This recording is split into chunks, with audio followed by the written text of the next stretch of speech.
Major highways in Ogun State, most especially Lagos-Ibadan Expressway, are prone to crashes, claiming lives daily and gradually turning the gateway state into a mortuary state.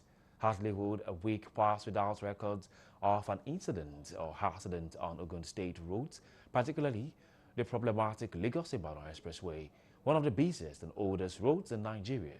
In this report, correspondent John Felix takes a look at its likely causes and the way out. Please take a look.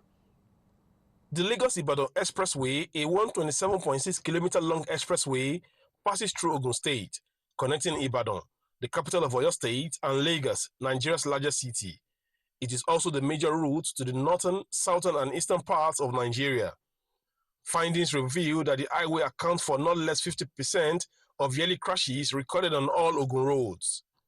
The Traffic Compliance and Enforcement Corps, TRACE, a state-owned traffic agency, said an average of 1.5 million vehicles are plying roads within Ogun State daily. These roads, despite their contributions to socio-economic development of the state, southwestern Nigeria, they have turned death traps. By the statistics from FRSC and TRACE, between 2014 and 2018, 1,286 persons died on Ogun roads, while 6,749 were injured. For the past 10 months, that's from January to October, because that's the statistics we have presently, the total number of crashes that was recorded on Ogun 12 major traffic corridors from January to October 2022 are 540 crashes. Yes, 540 crashes. And out of this, we have motorcycles accounting for 66. And we also have motor vehicles accounting for 474.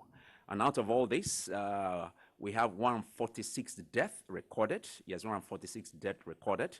Out of these, we have male, to break it down. Male, we have 124. And female, we have 20. We have 22, beg your pardon.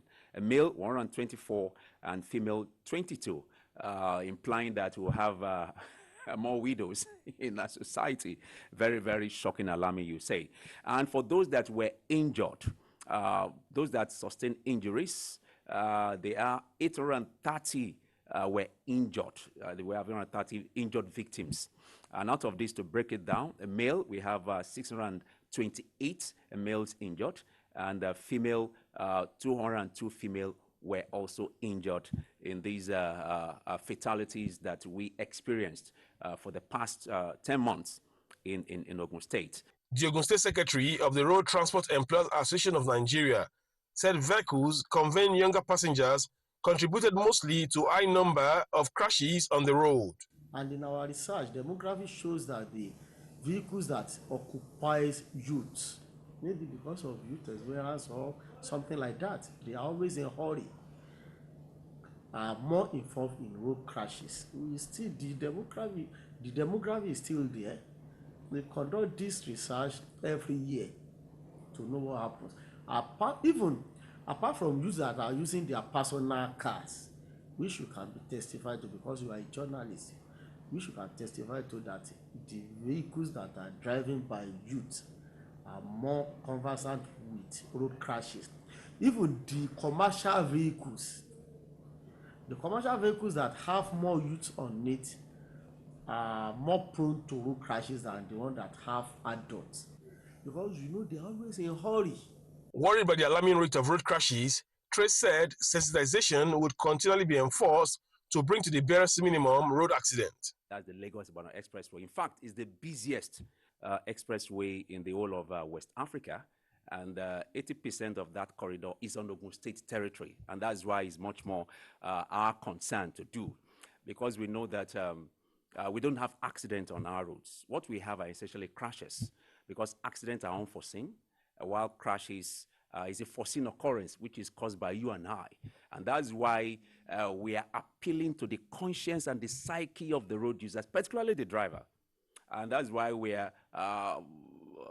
stepped up our game in doing what we call direct contact of dissemination, direct contact means of information, direct contact means of information. Those who need what we need to tell them, we go and meet them directly, one-on-one. Go to the parks, go to the churches, go to the mosque, go to the manufacturers, go to the schools, because the pupils, they are also a change agent. The leadership of the transport union, however, appealed to government at all levels to look into policies that will make life better for them. So we transporters, we need waiver, we need transport waiver for our commercial vehicles that we are buying. The government can do that for us. It is for the benefit of the populace. So we need that, and for the spare parts, we don't have original spare parts. Let them give us waiver for this spare part also. Meanwhile, the Ogun State Commissioner for Transport said the state's master plan will make life better for all. Well, I think the fact for us to note and recognize is that it has elements of road transportation. By that, we're building roads across the state. We're introducing bypasses where necessary. We're expanding roads to ensure that they have the capacity to deal with the traffic that we expect to run on them. An agro-cargo airport is being implemented in the Redmond cluster area, as I'm sure we're all aware. We are developing railway systems across our state. We're taking advantage of the light rail systems in Lagos and seeing how we can extend them into parts of Ogun State. And the state policy requires for us to ensure that those services that they do enjoy in Ogun and such areas are safe and accessible to the citizens there. Certainly, when violators of speed limit devices are prosecuted, amongst other traffic offences, then road crashes may begin to recede. From Abeokuta, the Ogun State capital, John Felix reporting for Galactic Television News.